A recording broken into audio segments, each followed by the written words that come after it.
Hello and welcome back to Women's Football Talk, the YouTube channel that brings you all the latest news and stories from around the world of women's football. Now before we get into today's video, make sure you smash that subscribe button and turn on the post notification bell so you never miss a video of ours. So today we are looking at the Conti Cup final between Arsenal and Chelsea that takes place this weekend at Molineux. It is the first opportunity for either side to pick up a piece of silverware this season. Arsenal come into this as the current holders of the Conti Cup after they beat Chelsea in last season's final 3-1 at Selhurst Park a little over a year ago. But obviously a lot has changed since then. Different teams, different lineups, new players and everything to play for. The two sides obviously met just recently in the WSL at Stamford Bridge where Chelsea were the victors, so Emma Hayes' side do have that upper hand advantage of having recently got the better of Jonas Eidevall's side. However, if we look on the flip of that, Arsenal have had all week to prepare for this game as they played on Sunday evening against Aston Villa, where Chelsea have only had a few days to prepare for this after they played Ajax in the Champions League in midweek. So there is that little bit of extra easiness for Arsenal in terms of not having to rush through all their tactics, and obviously Emma Hayes and her backroom staff wouldn't have rushed through it, but having less time to fully prepare on it considering they had to play on Wednesday evening against Ajax at Stamford Bridge. Looking at this game on a whole, I think it's going to be a really interesting battle between the two sides. I'm expecting a much closer battle than what we saw the other week in the WSL, where Chelsea absolutely dominated it and got the win.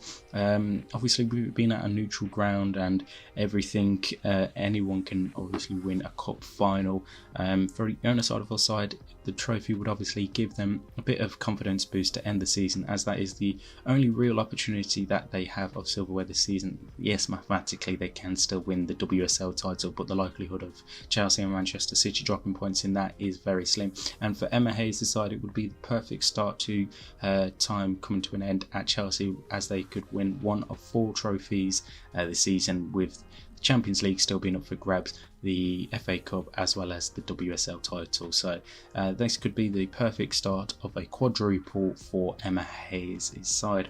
Obviously looking at the game as some individual players who you're expecting to stand out for Chelsea, you look at the likes of Lauren James if she's fully fit to go, Aggie Beever-Jones, Myra Ramirez, Erin Cuthbert, the latter playing such a fantastic part for Chelsea in their midweek action against Ajax. And then you look on the flip side, Arsenal, the likes of Stina Blackstenius, we know how much she can impact a game even if she's not having the best of games. You look at the midfield that they have available with so many interchangeable players, the likes of Leah Volt, obviously not Leah Volti with her injury, but Frida Leonardson-Morning, Victoria Pelova, Kim Little. Like, the options aren't fully out of the way for Arsenal. So it's going to be a very interesting battle between the two sides. How do I see this one going? Personally, I think Chelsea will just have that slight edge and end up being the victors in it. But it's going to be a very interesting battle either way. So that is at Molineux this Sunday. And it's going to be a fantastic final to look forward to. Right. Elsewhere, we do have some WSL games to look forward to this weekend, 4 in fact, 2 taking place on Saturday, 2 taking place on Sunday. The 2 games on Saturday starts off with Aston Villa versus Leicester City at 12:30, and the big news from Leicester City this week is that they have sacked manager Willie Kirk following a club investigation into an alleged player-coach relationship.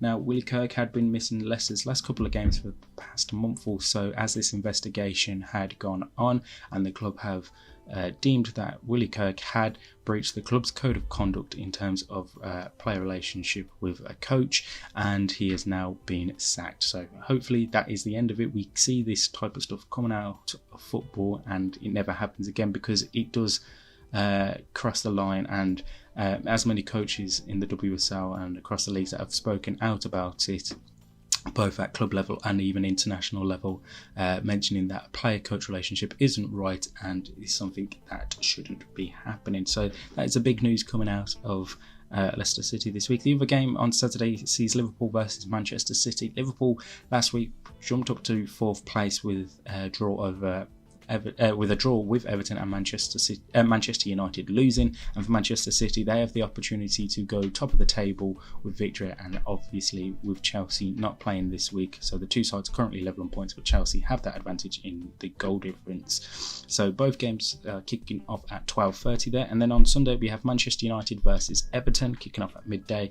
and at 3 p.m. West Ham United versus Brighton and Hove Albion. Again, those two games on Sunday should be really interesting watches to see how the sides can get their final bit of their season going. So as I mentioned early on, we now know Chelsea will be one of the semi-finalists in this season's Champions League. They will be joined with Barcelona, Lyon and Paris Saint-Germain, as they were all victors in their respective ties this week in their second legs. Barcelona beat SK Brown by 3-1 to set up a tie against Chelsea, who managed to get a 1-1 draw against Ajax, but they obviously won the first leg by 3-1. Barcelona won their second game 3-1 and an aggregate score of 5-2. And then the other tie is an all-French semi-final, PSG versus BK Häcken. PSG won 3-0 against Häcken on Thursday and a 5-1 aggregate win, and then Lyon were able to beat Benfica by 4-1 on Wednesday and picking up a 6-2 aggregate win. So those semi-final ties will be taking place the weekend of the 20th and 21st of April, so about 3 weeks or so away. Full dates will be confirmed at a later time, and kick-off times as well, to see who can put one step forward closer to lifting the trophy in Bilbao in May. So that is it for this week. We'll be back next week to recap the WSL games, the Conti Cup final of course, and look at any other talking points that come out from the world of women's football. In the meantime, make sure you like and subscribe, and you turn on the post notifications so you never miss a videos. Make sure you are following us on Twitter or X at WF Talks, Instagram it's Women's Football Talk, all one word, and you following us on any podcast platform, because we'll be having a podcast out next week reacting to the Conti Cup final and the WSL games and anything else that happens in and around the world of women's football. And we'll have an article out previewing and this Conti Cup final and any other news that comes out from the world of women's football. Just search womensfootballtalk.substack.com. In the meantime, we'll see you soon.